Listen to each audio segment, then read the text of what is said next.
Hi friends, welcome back to my channel, Booked with Juby. My name is Julie and I'm a Canadian girly who loves yapping about books. So if that's your vibe, then you're in the right place. And today we are talking about the gripping family drama that has a psychological twist. And that book is The Good Sister by Sally Hepworth. Now, don't worry, this is 100% spoiler-free review. But I will talk about the vibes, I'll talk a little bit about what the story's about, and give you a good idea about whether or not you should read this or not.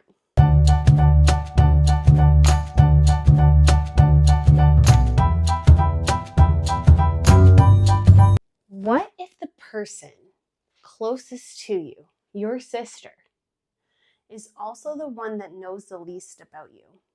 The Good Sister explores sisterhood, secrets, and what happens when that line between protection and control starts to blur. Let's get to it. So what's this book about without giving it away?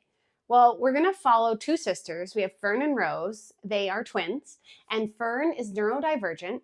She experiences the world differently, and her chapters are narrated in a really unique voice that feels really raw and honest and really compelling. Like you're rooting for her the whole time. She has a very structured life. She works at a library and she has a very simple routine that works for her. But then there's Rose.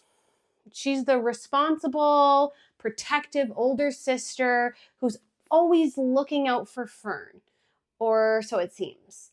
When Fern decides to do something big for Rose, for her sister, this is when something changes their lives forever and secrets begin to surface from the past.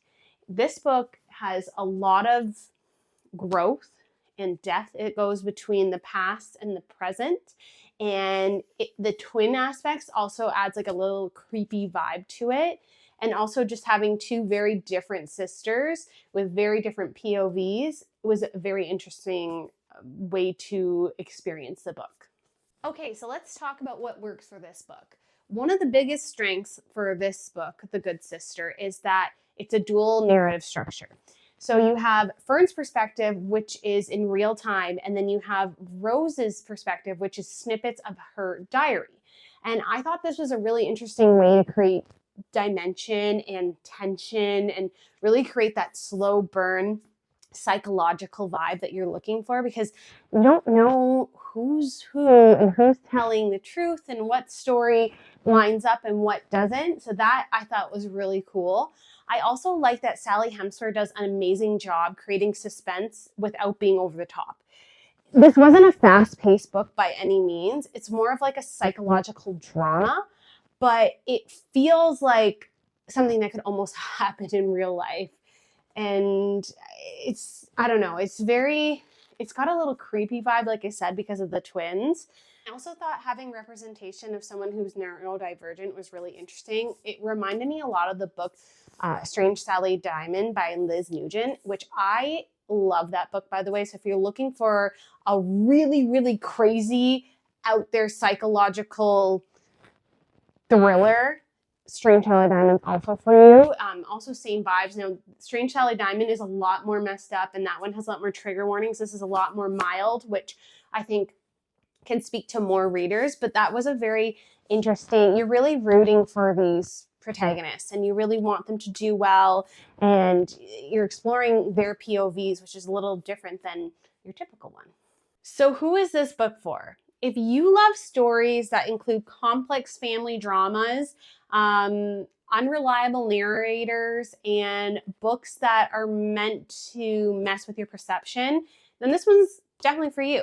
I think if you like a little bit of a slower burn, also definitely your vibe. It's not a fast-paced thriller like something like a Frida McFadden would be, but definitely worth the read and all the way through to the end. Okay, so final thoughts on my rating. I am going to give The Good Sister a good 4 out of 5 stars. This was a really enjoyable read for me. It was still pretty quick, even though I keep saying it's a slow burn. I still finished this book within like a day and a bit. I think it's only about 350 pages, so it's not too bad.